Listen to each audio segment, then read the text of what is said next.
Hey, what's up, folks? How you doing? This is the Memorial Day weekend, and I'm your host, Terrence Trotman. And once again, like every year, I usually do barbecue outside.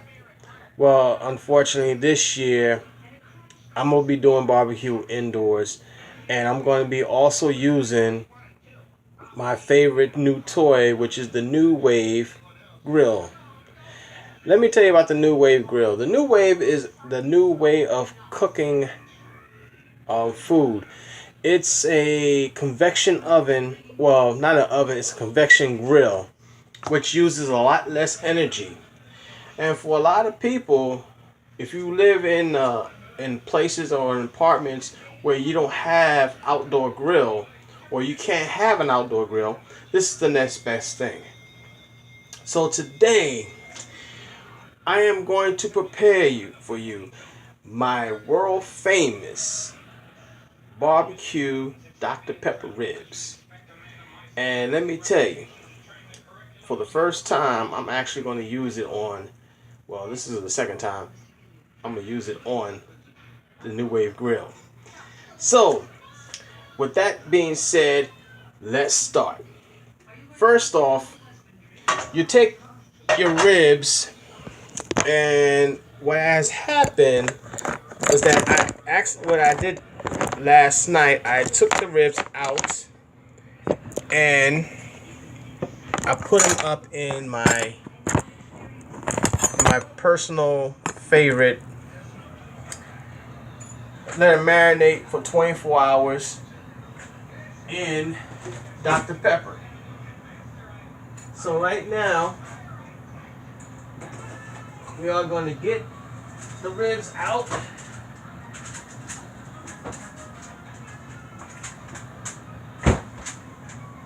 There we go.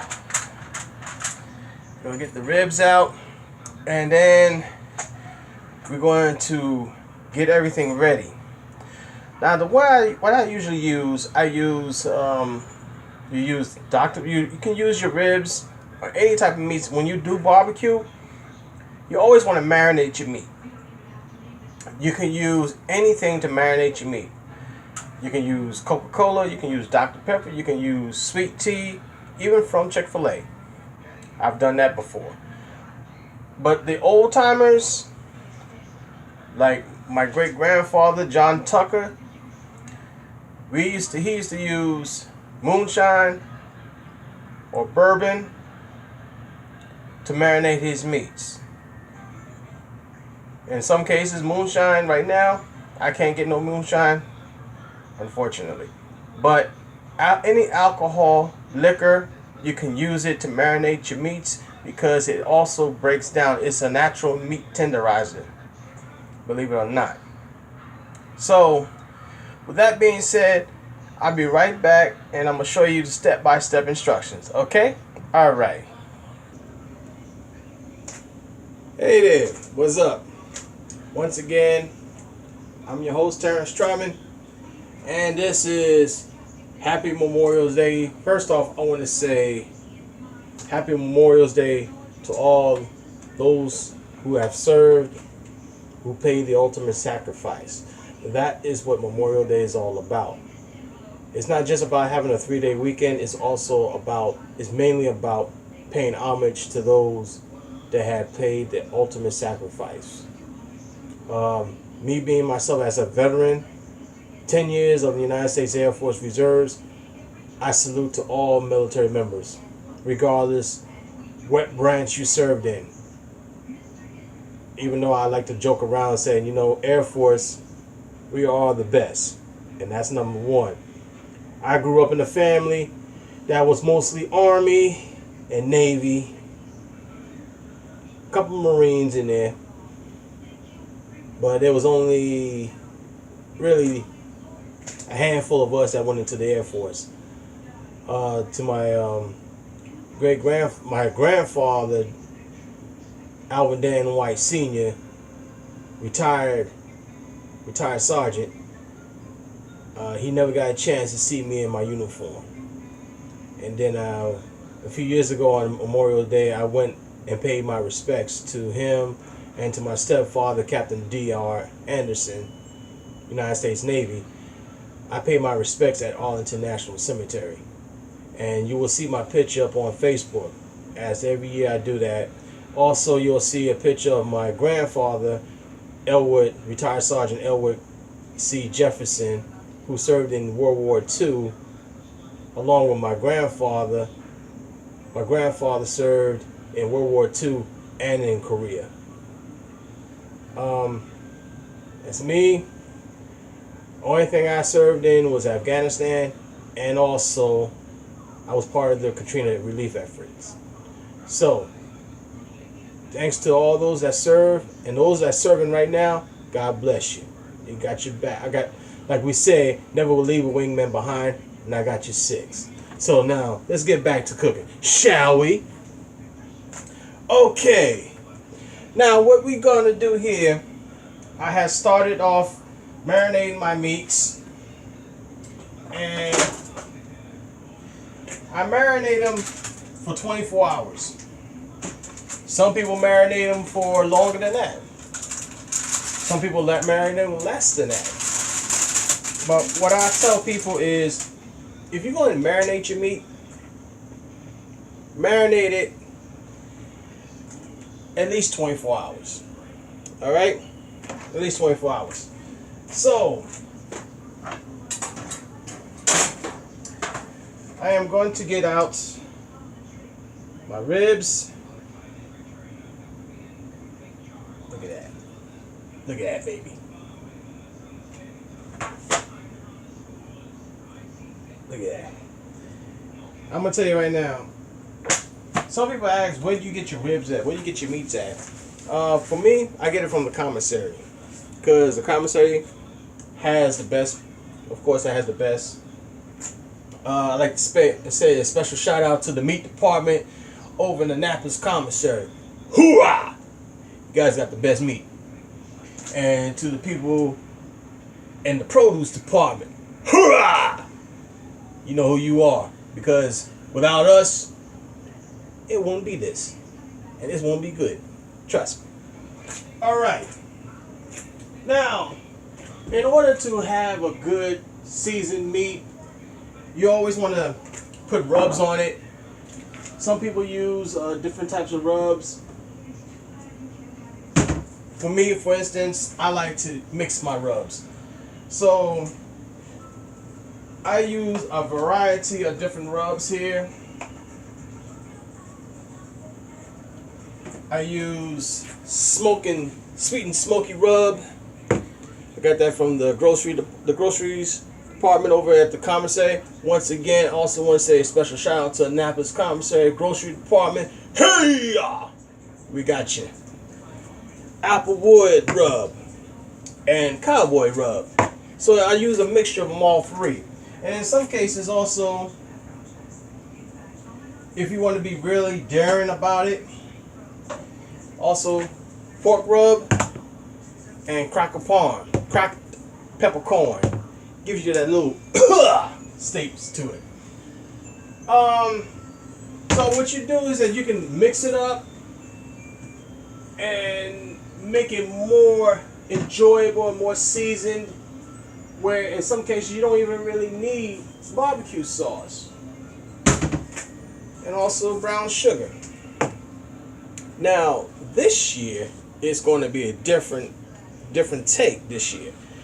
This year I'm actually going to use I'm actually going to use bacon. I'm going to wrap it in bacon this year. Yes, you heard me correct. Bacon. So people are probably saying, why bacon? Why you want to put bacon on ribs? Well, reason being because everybody's making bacon with something. And a few years ago, I was the first one that actually made smoked crabs at a cookout. And a lot of people never heard of smoked crabs before, or barbecued crabs, until I made it. And it was an experiment, and the experiment went well. Thank you very much. So now a lot of people want to know, are you going to do something spectacular? So every year I have to better myself. So right now what I'm doing, I'm getting all the stuff prepared. I got the meat in my trusty tray over here. And now we are going to add some of the rubs on here. And I'm going to tell you right now, sometimes you have to go through a whole lot just to get to the rubs, which is understandable. Safety first, and that's right. Okay. So right now I'm adding cracked peppercorn first onto the ribs.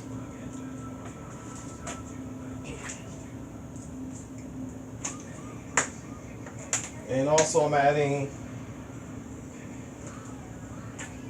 which I'm gonna make a mixture of. Ooh. Ooh, bless me. This right here is brown sugar bourbon. And what I'm gonna do, I'm gonna add a mixture. I'm gonna mix it up with the cowboy rub,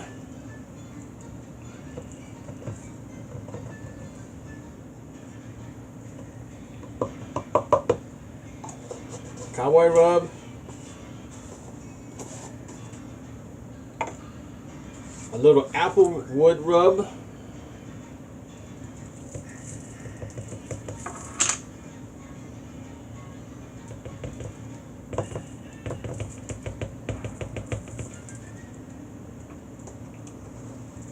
okay, a little sweet and smoky for all those flavors.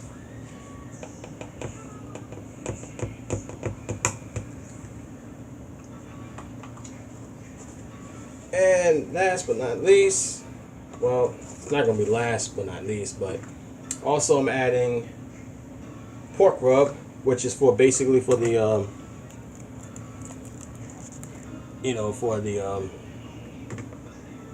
for the ribs, because this is baby back ribs. This is not like your regular beef ribs. Even if you use beef ribs, you can use any type of rubs. Some people have their own mixture. Some people like to use don't like to use rubs. They like it wet. And when you make it wet, like certain areas in certain areas in the United States, they have their own type of flavor and their own type of things of that nature. All right. So also I'm gonna add a little cayenne pepper to the meat first before I add my rib. Okay. And a little smoked paprika, just a little bit.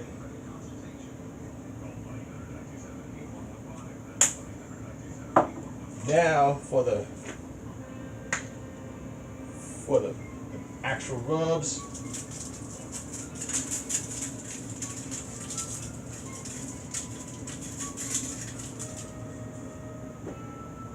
Now, the good thing about when you're using rubs,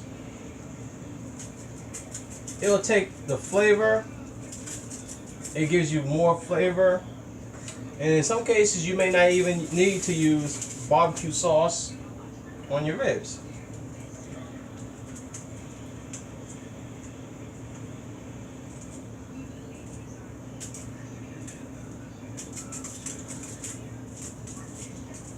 Alright.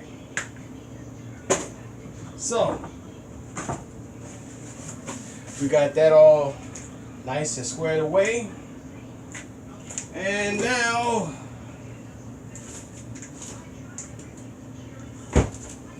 I am going to use the bacon. Now you can use any type of bacon you want. It doesn't make no difference what kind of bacon you use. Personally, I like Oscar Mayer. I like Oscar Mayer. I grew up on Oscar Mayer for so many years. But there's other bacons that you can use too. In this case, I'm using naturally hardwood smoke bacon, which is pretty good. Now,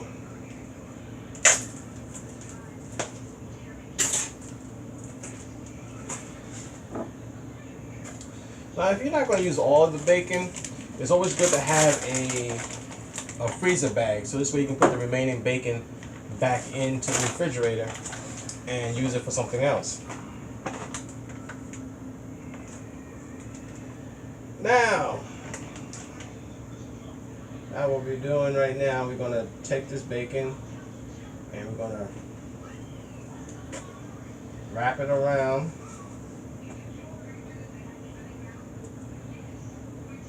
Wrap it